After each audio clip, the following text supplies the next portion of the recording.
Samantala, tagumpay at tuloy-tuloy pa rin napapanood sa social media ang ENHYPEN Walk the Line Concert Fever na ginanap sa Philippine Sports Stadium sa Ciudad de Victoria sa Bocaue, Bulacan.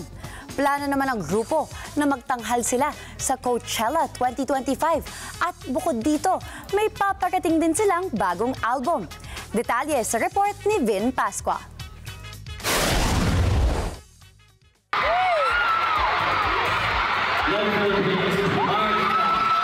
Hanggang ngayon ay hindi pa din matapos ang matagumpay na Walk the Line ENHYPEN Concert Fever sa social media.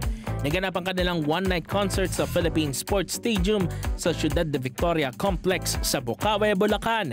May kanya-kanya ring post ang maraming engines sa kanilang mga social media platforms. Matatandaan rin na bago matapos ang concert, nagbigay ng mensahe ang mga miyembro. Sabi ni Hisang, "You guys are the best." At si Jungwon naman ay nalungkot dahil isang gabi lang umano sila sa Pilipinas.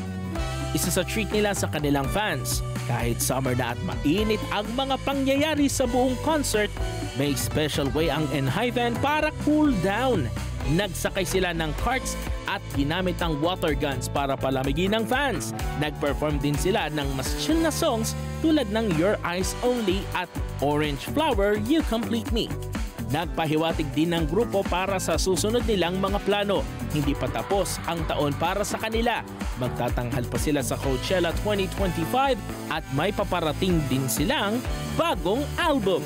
Ang 7 miyembro ng South Korean boy group na ENHYPEN ay sina Jungwon, Hisang, Jae, Jake, Sunghun, Suno at Nikki at nag-debut noong November 30, 2020. Then Pascua para sa mata ng Agila.